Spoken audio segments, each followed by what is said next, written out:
जहां भूमिहार का गांव होगा वहां सड़क नहीं बनेगा, लेकिन आप जब अति पिछड़ा को बनाते हैं तो भूमिहार लोग भाग जाते हैं, हम वोट नहीं देंगे। कहा नहीं दीजिएगा भाई, काम तो आपके यहाँ भी हुआ है, काम तो आपके यहाँ भी हुआ है। अभिराम शर्मा राजू जी के छोड़ करके हम कोई बढ़िया बड़ा भूमिहार का नेता नहीं देखे जो वोट मांग रहा था चंद्रवंशी जी के लिए। हम लोग जब दरवाजे दरवाजे घूमते थे तो कहते थे कि चंद्रवंशी जी का वोट, आपका उम्मीदवार चार बार आपका उम्मीदवार भूमिहार का जीतेगा, खराब होगा तो उसके लिए कहिएगा बढ़िया है। और मेरा उम्मीदवार 3 दिन 4 दिन आपका दरवाजा नहीं गया तो आप कहिए कि नहीं मेरा उम्मीदवार अच्छा नहीं है, ये कैसे बात चलेगा। नमस्कार, मैं किरणेश कुमार। जदयू के बरबोले नेता और बिहार सरकार के ग्रामीण कार्य मंत्री अशोक चौधरी भूमिहार पर बयान देकर पूरी तरह फंस गए हैं। पार्टी ने जहां उसके बयान से किनारा कर लिया है तो जदयू के नेताओं ने भी तीर अशोक चौधरी पर तान दिए हैं। नेता प्रतिपक्ष तेजस्वी प्रसाद तो इस पर करारा प्रतिक्रिया दिया ही है और जहानाबाद के पूर्व सांसद अरुण कुमार ने भी कहा ये अशोक चौधरी बेटी भी देते हैं और गाली भी देते हैं। वहीं जगदीश शर्मा जो पूर्व सांसद है जहानाबाद की, सारे इशारे में अशोक चौधरी ने उसी पर हमला किया था, उन्होंने भी कड़ी प्रतिक्रिया दी है। तो यूं कहा जाए अशोक चौधरी पूरी तरह फंस गए हैं। हालांकि अशोक चौधरी लगातार राजद सरकार पर हमला कर रहे थे, लालू परिवार पर, तेजस्वी पर हमला कर रहे थे और अपहरण, उद्योग, लूट क्या सब आरोप लगा रहे थे। लेकिन अशोक चौधरी राजद पर हमला करने से पहले, लालू प्रसाद यादव पर हमला करने से पहले वे भूल गए थे कि 2000 से लेकर 2005 तक राबड़ी देवी के सरकार में वे भी एक मंत्री थे, यानी वह सरकार भ्रष्ट थी।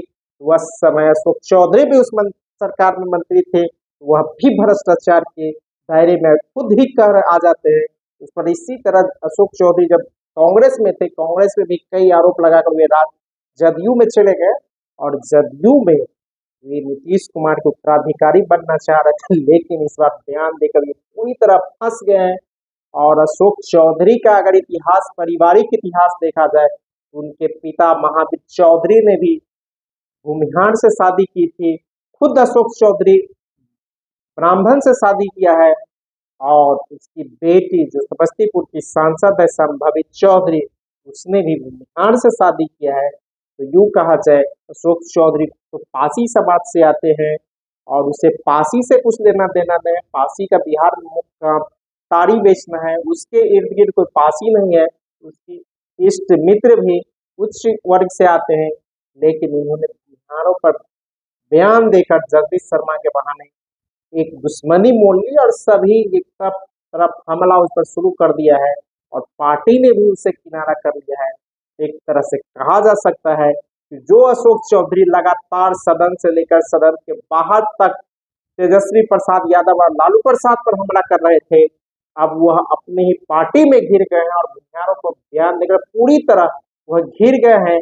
और जब कांग्रेस के बिहार में 4 मात्र विधायक थे और अशोक चौधरी प्रदेश अध्यक्ष थे, तो 4 विधायक वाले कांग्रेस के अशोक चौधरी को राजद सुप्रीमो लालू प्रसाद ने ही मदद से, सहयोग से बिहार विधान परिषद गए थे।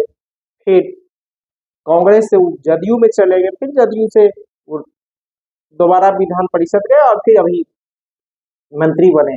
लेकिन जो वो हमला कर रहे थे, ये भूल रहे थे हम कहाँ बेरनी के खोता में भूमिहारों पर हमला करके उन्होंने बेरनी के खोता में हाथ दे दिया। चारों तरफ से उस पर अटैक शुरू हो गया। जदयू से बीजेपी ने अटैक किया है, राजद ने अटैक किया है और विभिन्न अन्य पार्टियों के बिहार नेताओं ने भी अटैक किया है। और सबसे करारा अटैक जहानाबाद के सांसद अरुण कुमार ने किया है। अरुण कुमार ने कहा है कि अशोक चौधरी बेटी भी देते हैं और गाली भी देते हैं। तो आप अंदाज लगा सकते हैं कि अशोक चौधरी पर किस तरह से हमले शुरू हो गए हैं। आप एक बात समझ जाइए, जदयू पार्टी का चरित्र ही ऐसा है। ये लोग जातीय उन्माद जो है पैदा कराते हैं, एक नेता से कुछ बुलवाते हैं, दूसरे नेता से कुछ बुलवाते हैं। इन लोगों का चाल चरित्र है। हम लोग सकारात्मक लोग हैं, ये लोग नकारात्मक लोग हैं, नकारात्मक बात करते हैं। लोकतंत्र में भाई कोई वोट दिया तो आप उसका तिरस्कार कीजिएगा, नहीं दिया तो उल्टा सीधा बोलिएगा। लोकतंत्र में सबका अधिकार है, जिसको वोट देना वो देता है। लेकिन चर्चा इस पे होनी चाहिए ना, सकारात्मक चर्चा होनी चाहिए। क्यों नहीं ये लोग अशोक चौधरी और ये बिहार सरकार के जितने मंत्री हैं ये चर्चा करते कि भाई भूमिहार समाज के कितने लोग बेरोजगार हैं, उनको नौकरी कैसे दी जाए। पिछड़े समाज के हों, दलित समाज के हों या अल्पसंख्यक हों, इन लोगों में बेरोजगारी कितनी है, इस पे ना चर्चा होनी चाहिए कि उनकी आर्थिक स्थिति कैसी है, उनकी आर्थिक स्थिति को कैसे सुधारें। चर्चा तो इस पे होनी चाहिए। लेकिन ये लोग चर्चा कर रहे हैं कि तुम हमको वोट नहीं दिए, हम तुमको जो है तिरस्कार करना। इसी तरीके का जो सीतामढ़ी से जो एमपी हैं उन्होंने भी यादव मुसलमानों के प्रति जो है कितनी घृणा और कुशवाहा भाइयों के प्रति कितनी घृणा भरी जो है वक्तव्य दिया था। इसी तरह के लोग हैं ये लोग सिर्फ सत्ता में भोग लगाना जानते हैं। इनको क्या लेना देना कोई समाज आगे बढ़ा नहीं बढ़ा, पढ़ा लिखा नहीं लिखा, नौकरी मिली नहीं मिली, इससे इनको कुछ लेना देना नहीं है। जहाँ भूमिहार का गांव होगा वहाँ सड़क नहीं बनेगा, लेकिन आप जब अति पिछड़ा को बनाते हैं तो भूमिहार लोग भाग जाते हैं। हम वोट नहीं देंगे, कहा नहीं दीजिएगा भाई, काम तो आपके यहाँ भी हुआ है, काम तो आपके यहाँ भी हुआ है। अभिराम शर्मा और राजू जी के छोड़ करके हम कोई बढ़िया बड़ा भूमिहार का नेता नहीं देखे जो वोट मांग रहा था चंद्रवंशी जी के लिए।